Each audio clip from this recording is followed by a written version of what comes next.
The Chosen Season 5 is finally in theaters, and even though it's been only a week, it already broke all the records available in the box office, proving to be the best Christian movie release of all time. I know, it sounds exaggerated, but trust me, the show is that successful, and yes, everybody is watching it, even the non-Christians. And I have receipts for it. So, let's talk about it. First of all, I think the numbers speak for themselves. Last week, The Chosen Last Supper Part 1, which includes episodes 1 and 2, premiered in 2,478 theaters and made $11.5 million in just one weekend. I mean, needless to say, that's wild. It even landed in third place at the box office, something I never imagined I'd see happen for a series that started with crowdfunding. And yes, I think we should all pause for a second and applaud the series for basically transforming the TV and even theaters before our eyes. But honestly, I don't know what you guys think, but to me, such success makes sense, especially for someone who has been following the series since day one. Because I think we can all assess the fact that this whole thing has been growing bigger and bigger every season.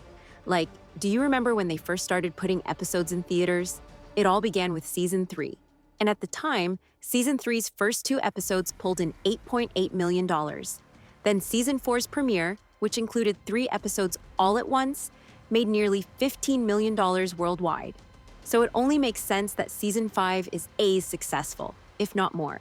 So far, across all episodes and events, the show has brought in over $82 million at the box office.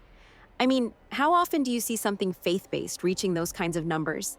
Especially something that's technically a TV show?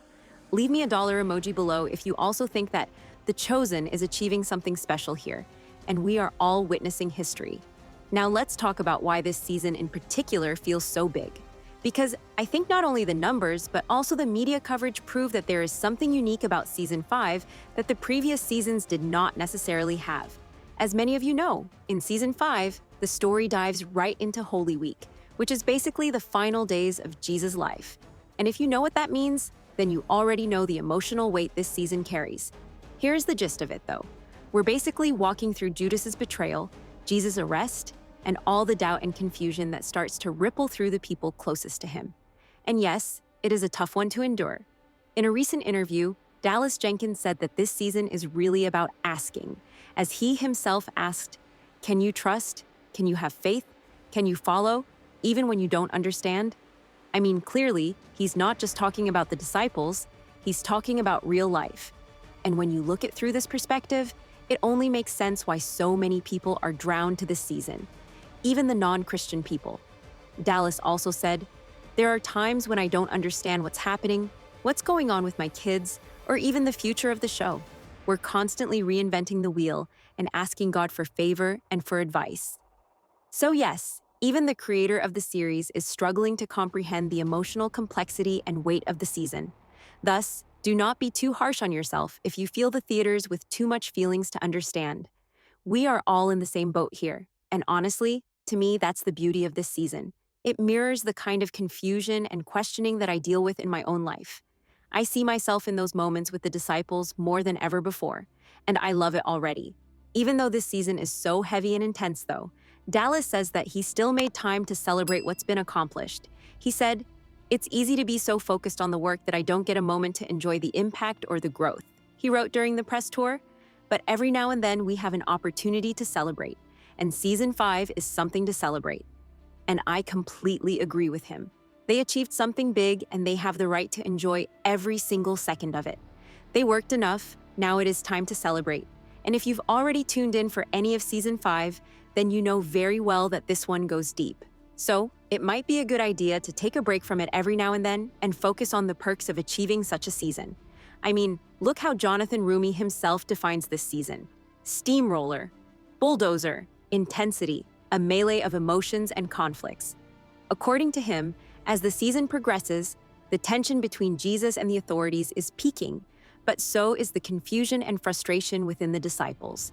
He said, climactic frustrations between Jesus and his disciples, their inability to get what he is telling them within days of it happening. It will be the most beautiful, the most complex, most intense season we have ever done.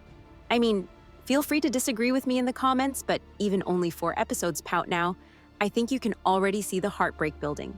It's like everything is hanging in the balance, and no one really knows what's coming next, except us, of course. If you didn't know, episodes 1 and 2 already dropped in theaters on March 28th. Then episodes 3 through 5 came on April 3rd, and the final 3, episodes 6 to 8, will hit theaters on April 10th. So there is still time for you to jump onto the season 5 wagon. And soon after the theatrical run, the season will stream exclusively on Prime Video for 90 days. Since it will be the time that many of you guys will have the access to the show, I'll come up with my episode analysis later that time. So now I'm curious, have you seen season 5 yet? Or are you waiting for it to come to streaming? Let me know in the comments. For more weekly updates and analysis on The Chosen, make sure to like and follow. Meanwhile, the video on the screen might also interest you.